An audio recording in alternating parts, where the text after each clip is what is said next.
ಇವಾಗ ಒಂದು ಇದನ್ನ ಸಿಂಪಲ್ ಆಗಿ ಇನ್ನೊಂದ್ ತರ ಹೇಳ್ತೀನಿ ಮೇಡಮ್, ಬೇಜಾರು ಮಾಡ್ಕೊಂಬೇಡಿ. ನಾನು ಸ್ವಲ್ಪ ಸ್ಕ್ರೀನ್ ಪ್ಲೇ ಚೇಂಜ್ ಮಾಡಿ ಹೇಳ್ತೀನಿ, ಓಕೆನಾ?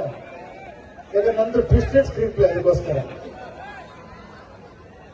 ಯಾಕಂದ್ರೆ ನಿಮ್ಗೊಂದು ಸಣ್ಣ ಇದು ಹೇಳ್ತೀನಿ. ಒಂದು ಕತೆ ಗೊತ್ತಾ ನಿಮ್ಗೆ? ಮಹಾವಿಷ್ಣು ಭಕ್ತಗಳು ತಪ್ಪು ಮಾಡಿದಾಗ ಒಂದು ಶಾಪ ಹಾಕಿ ಏನ್ ಕೇಳದಂತೆ ಅಂದ್ರೆ, ನೀವು ನನ್ನ ಭಕ್ತರಾಗಿ ಏನೋ 6 ಜನ್ಮ ಎತ್ತಿ ಬರ್ತೀರಾ, ಅಥವಾ ನನ್ನ ಶತ್ರುಗಳಾಗಿ 3 ಜನ್ಮದಲ್ಲಿ ಬರ್ತೀರಾ ಅಂದ್ರೆ ನಾವು 3 ಜನ್ಮದಲ್ಲಿ ಬರ್ತೀವಿ ಅಂದ್ಬಿಟ್ಟು ಏನೋ ಶತ್ರುಗಳಾಗಿದ್ದು. ಕರೆಕ್ಟ್ ಅಲ್ವಾ? ನಿಮ್ಗೆ ಇದು ಅರ್ಥ ಆಗಿರಲ್ಲ. ಇನ್ನೊಂದು ರೀತಿ ಹೇಳ್ತೀನಿ. ನಾವೆಲ್ಲ ಪಾರ್ಟಿ ಮಾಡೋಣ ಅಂದ್ರೆ ತಲೆಗೆ ಏನ್ ಬರುತ್ತೆ? ಪಾರ್ಟಿ ಮಾಡೋಣ ಬರುವ ಅಂದ್ರೆ ಪಾರ್ಟಿ ಈವ್ನಿಂಗ್ ಇದು ಅಲ್ವಾ? ಕರೆಕ್ಟ್ ತಾನೆ? ಒಪ್ಕೊಳ್ಳಿ. ಬಾಂಬ ಪಾರ್ಟಿ ಮಾಡೋಣ ಅಂದ್ಬಿಟ್ಟು ಕಾಫಿ, ಟೀ, ಜ್ಯೂಸು.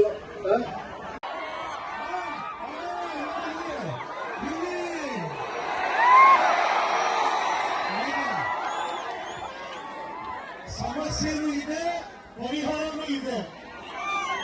ಅದು ಗೊತ್ತಾಗ್ಬಿಟ್ರೆ ಯಾವ ಡ್ರಗ್ಸ್, ಯಾವ ಸಿಗರೇಟ್, ಯಾವ ಆಲ್ಕೋಹಾಲ್ ಏನು ಬೇಕೇ ಆಗಲ್ಲ. ಅದ್ರ ಕಿಕ್ಕೇ ಬೇರೆ ಅದು.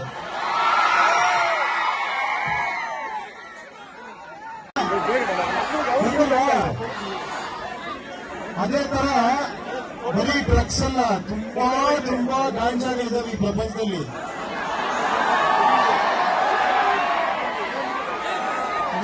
ನೀವೆಲ್ಲ ಸೇರ್ಕೊಂಡು ಮಾಡಿದ್ರೆ ಪ್ರಜಾಕೀಯ. ಧಿಕ್ಕಾರಕ್ಕಿಂತ ಅಧಿಕಾರಕ್ಕೆ ಬೆಲೆ ಜಾಸ್ತಿ. ಅಧಿಕಾರ ನೀವಿಟ್ಕೊಳ್ಬೇಕು, ಅದೇ ಪ್ರಜಾಕೀಯ. ಇಟ್ಕೊಂತೀರಾ? ಅದಷ್ಟು ಈಸಿ ಅಲ್ಲ. ಕೇಳಿ, ಅಧಿಕಾರದಲ್ಲಿ ಏನೋ ಹೇಳ್ತಾರೆ ಕೇಳಿ. ಅದಕ್ಕೆ ಒಂದೇ ಒಂದು ಕಡೆ ಪರಿಹಾರ ಎಲ್ಲಿ ಎಲ್ಲಿ